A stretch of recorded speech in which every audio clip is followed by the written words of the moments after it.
The judge is getting scolded by the prosecution for raising this question. What are you digging into this probable cause argument? Nobody even raised that here. And willfulness doesn't excuse you. Well, I didn't intentionally do that thing, and knowing it was illegal. Well, you did it, and you knew you were doing that thing. That's enough. Do you have lights on those signs so the illegals can read to know that they're coming into our country illegally? Because if you don't have lights on those signs, then how would they know? And so all of their crimes are dismissed. They can do whatever they want in this country. Criminal charges dismissed against illegal aliens who broke into the country, but not just any portion of the country. They actually came onto military bases. You may recall the story about the Trump administration redesignating certain plots of land as military facilities and saying, we're in charge of those now. So if the states don't want to handle it, we'll handle it. Well, what happened here out of the District of New Mexico is this judge got a case where an illegal person was charged with a crime for breaking that law. Judge Gregory B. Warmuth, Chief U.S. Magistrate Judge out in New Mexico. And the judge has said because the illegal alien didn't know they were breaking the law, charge has to be dismissed. And it's not only going to apply to this one person because a bunch of people have been charged with the same crime out of New Mexico. And so the presumption is all the charges everywhere have to be dismissed. So here is what this judge wrote, said the following. The United States has filed a criminal complaint against this defendant called Eliezer Lopez Gonzalez. 3 misdemeanor crimes this person got charged with: entry without inspection, coming into the U.S. illegally, violation of a security regulation in violation of U.S. code, and entering a military property, right? So 3 different crimes. Now, the court has sworn the agent to the factual allegations of the complaint, and we've conducted an initial appearance. And the public defender came in, and for the purposes of this case, moved orally for a dismissal, all right? So just came in, said, Your Honor, my client had no idea that this was a military facility and didn't know what the law was. And so I moved to dismiss this, right? So it's not in writing, it's orally, which is like so underhanded. It's, come on, at least write it down. Oral motion to dismiss for all such charges on the docket, all right? So that's going to be not just this case for this one illegal, it's going to be for all of the illegals for all of the charges. Now, even if a motion had not been made, this judge explains, anyone arrested for a crime without formal process, whether it's a felony or a misdemeanor, is entitled to review of probable cause, right? And you got to have probable cause before you charge somebody with a crime, and the judge can't just allow a case to go on where there's clearly no probable cause. So he's saying, I have some basis to hear this and make a decision. Says this review requires that the court determine that the facts alleged in the complaint establish probable cause to believe there was a crime, right? I got to at least reach that level. And having concluded its probable cause review in this case, check it out. The court finds that the facts alleged in this complaint do not establish probable cause for either of these 2 charges, the 797 charge and the 1382 charge, okay? So we just saw 3 charges. 2 of them are going to get dismissed by the judge because the illegals didn't know any better. So as we talk about here, they keep screeching about due process and how illegals deserve hearings, and I guess they want them to have the presumption of innocence and more, but now they get even more benefits than you, okay? They can drive around illegally and not have a license. They don't get their cars impounded or get cited for driving on a suspended license or arrested for that, like in some states. He could be human trafficking. FBI lets him go. No insurance, no problem. Have a nice trip. Be safe. Slow down. No big deal. You wouldn't get any of those benefits. You beat your spouse twice, causing bruises and threatening her kids and all of that. Cops come and arrest you. She calls the cops. They don't show up. She goes into court a couple times. No one cares. So it's that same type of stuff that happens over and over again. And then they get hearings on their removability. They want another one. They get adjudicated. 2 courts find that they're MS-13 gangbangers and that their labels are appropriate. They want another hearings. They want to have a whole criminal hearing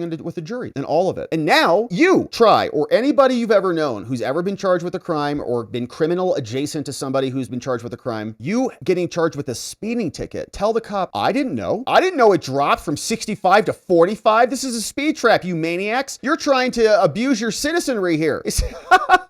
Pay your ticket, you peasant. Get it. You want to get arrested? You better watch your mouth to me, punk, or I'm going to arrest you. You're an illegal, though. You waddle onto a military facility, and the judge dismisses the charges against you. Absolutely outstanding, right? The people apparently will still be held in custody or still be subject to removal because the judge didn't get rid of the other charge, which is entry without inspection. So one of the charges will remain. But here is what this judge will explain from New Mexico, because illegal aliens have way more protections than you do. Ignorance of the law is a joke. Okay, you try that anywhere in the country if you want, and you'll just get laughed out of court, unless you're an illegal alien in New Mexico. And then this judge says, well, they have to know. Like, did they have any idea? Here, we'll get to it. It says, now, indeed, the review is required within 48 hours of request. The court took longer to finish the review in this case, and we concluded there's no probable cause. The court has considered a bunch of stuff. They say the court doesn't need to address every argument that the United States brings. Given its remarkable tone and content, some points must be made. They say, incredibly, this histrionic filing, they're shredding the DOJ, is in response to the court's order to brief a legal question about a criminal charge, right? The prosecutors must have flipped on the judge. Histrionic, you're going to come in here and screech at me? He says, the United States made no timely objection to my order requiring briefing, and the Trump administration filed its brief before apparently realizing days later that the mere request for a briefing was an improper exercise of the court's authority. And so according to the government, the order was in error because it was issued without any prompting from any party, right? The judge just made it up. However, as noted, and as the government must be aware, this court has a sua sponte obligation, okay? So this is the judge. The judge is getting scolded by the prosecution for raising this question. What are you digging into this probable cause argument? Nobody even raised that here. You're on your own sua sponte questioning the DOJ's good faith basis that there's probable cause here. The judge is just like, actually, I think there's not, because he doesn't like what's happening. Now, the judge is saying, I can do that, right? What, are you kidding me? I have to do a probable cause review on anything. And this court has an independent obligation to determine if any guilty plea satisfies the elements of the crime. In other words, like nobody's come and asked anybody for the judge to dismiss all of this,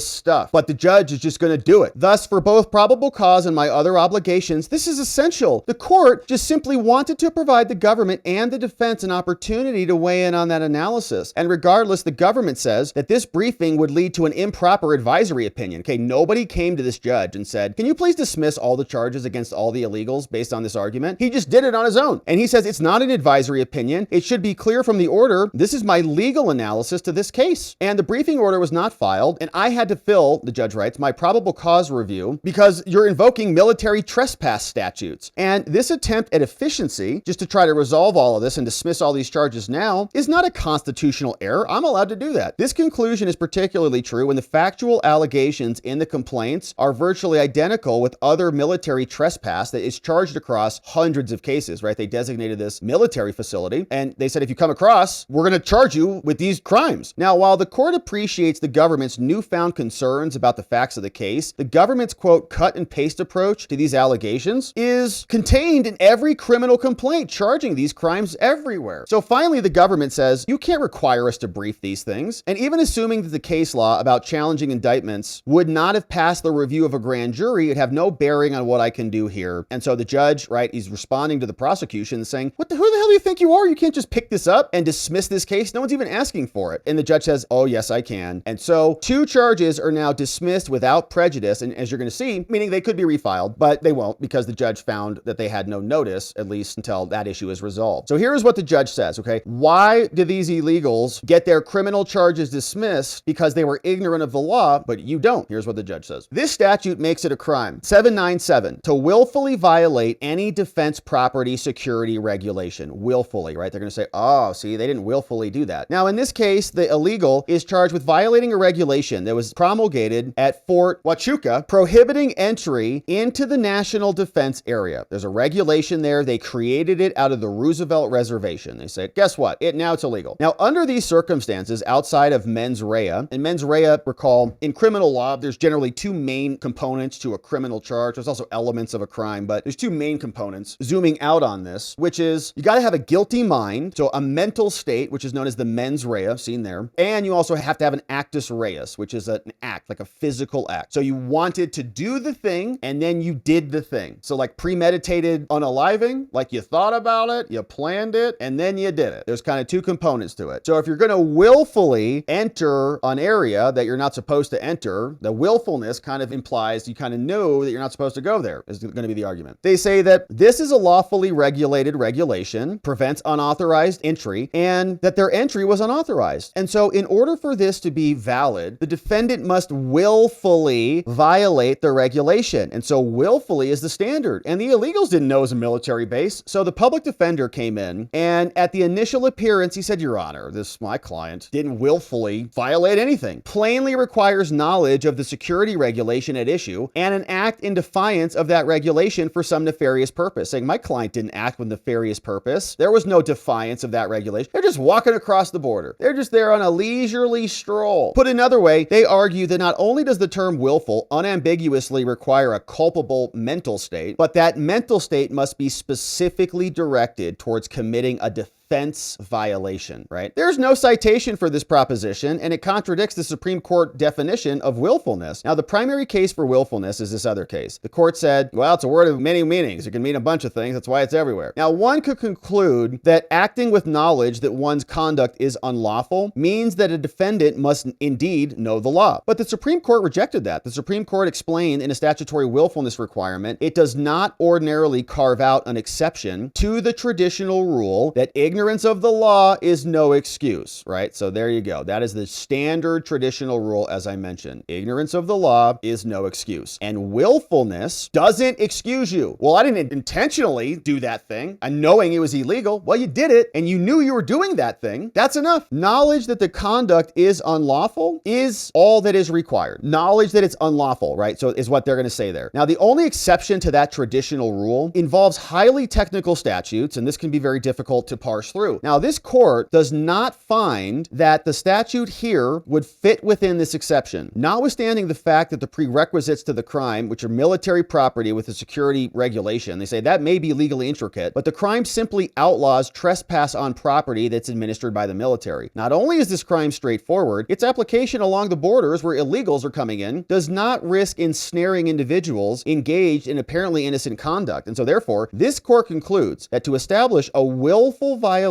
of a security regulation, the government need not show knowledge of the regulation, but only that knowledge that the conduct is unlawful. Okay, so you don't have to prove that this illegal, like there was a sign there that they saw, or they got a pamphlet. Did you see that sign? Yes. And you disregarded it? Yes. Okay, only now we can charge you. But now it's a lower standard, which again, the government's going to fail. Only that the conduct is unlawful. Now, the U.S. argues that this knowledge is shown, saying they entered the country. The act alone and their walking is a volitional act. They willfully brought themselves into the country knowing that that conduct is illegal. How or why or what specific geography they were on doesn't matter. Just like your thought about the speed limit doesn't matter. In response, the federal public defender says the United States has failed to cite any cases for which the proposition is that the general intent to commit a completed crime can form the basis of willfulness or mens rea for trespassing. Now, having reviewed the cases, the judge says this court agrees with the United States, in fact, not the public defender. Saying first, the court finds no authority in support of the public defender and his case here, no discussion about knowledge, about specific intent crimes and more. And Brian, they also lose that one there. And so consequently, the unlawfulness of illegal entry is reasonably related to the crime of military trespass. So it's like you knew you were entering the country illegally, and it is related to military trespass because it's another illegal entry. However, the conclusion that the illegal's knowledge of unlawfully entering the United States may be sufficient to establish conduct, but it doesn't end the mens rea inquiry, the guilty mind. Whether and how a criminal statute requires the government to prove the guilty mind of a defendant is a question of congressional intent, and the presumption of scienter is generally applied to all but a statute's jurisdictional element. So it's sort of the knowledge component, what's happening in a person's brain. Now, elements do not describe the evil Congress seeks to prevent, but instead the authority the government has to regulate the conduct. A lot of elements here, and together these elements establish the basis for the charge. Now, those elements are the law, right? Again, so you got mens rea, actus reus, and then there are elements, like think of them like checkboxes that will establish whether that exists or not. Now, that leaves the two final elements of the crime. Did this person enter the military base, and whether the defendant's entry was unauthorized? So we're going to apply that to those acts, the guilty willfulness to those other elements. So think of it like a guilty mind for different subcomponents. The court will apply the statute's willfully mens rea requirement to both of these elements. So like, did they know it was unauthorized on the military base? Says Congress intended the government to establish that the defendant knew he violated that section of the law. And so the intent to illegally enter is a violation of one portion of the law, but that knowledge is not the only requirement of willfully in the mens rea. It requires like another checkbox. So this court again turns to what willfulness means. There's an and here. In short, to establish willfulness, the government must show knowledge of the facts that constitute the offense, and knowledge that the conduct is unlawful. And while the government Trump's allegations in this case may satisfy the requirement of understanding, they fail to establish knowledge of the facts that constitute the offense. Now, as stated above, the government must show that this illegal entered the military base and that it was unauthorized. And knowledge of the facts that constitute that offense includes knowledge that they've entered a military base, right? In other words, they didn't know they were entering a military base. And so they didn't have the guilty mind to enter a military base illegally. They just thought, oh, just walking across the desert. Requiring knowledge of the entry, and this judge is like really getting into the weeds on this just to make sure he can make this happen. Requiring knowledge of the entry is also consistent with congressional intent that the regulation shall be posted in conspicuous and appropriate places. Wow, I guess we got to install more billboards at the border saying, this is illegal. Well, they didn't know. It's not conspicuous enough because they just walked onto the military base. Like there's not enough signs there for them to know that they're on illegal land. Relevant to that knowledge, the criminal complaint says there were signs posted in English and Spanish. They said this is a restricted area. The judge doesn't care. But the U.S. concedes that, yeah, it's 180 miles of difficult and mountainous terrain. Not enough signs. So illegal alien criminal charges for invading a military base illegally, they're dismissed because you didn't put up a sign for the illegals. That's how much protection they get in America. You will get a speeding ticket when there are no signs and when they change the signs to entrap you, okay? What a country this is, I'll tell you. It says, consequently, the mere fact that some signs were posted, it's no basis. You can't show that they saw this or the relevant signs. And relevant facts on this matter, what I want to know, were there words on the signs? How big were the signs? What was the height of the signs? What was the density of the signage? Was it every 1 mile or every 10 miles? Evidence regarding how close this illegal alien was to a sign so that they know that this is illegal. This is insane. And lighting conditions at the relevant time. Oh my goodness. Do you have lights on those signs so the illegals can read to know that they're coming into our country illegally? Because if you don't have lights on those signs, then how would they know? And so all of their crimes are dismissed. They can do whatever they want in this country. Beyond the reference to the signage, the United States provides no facts that could reasonably conclude that they knew that he was entering a military base. And so since these illegals are just,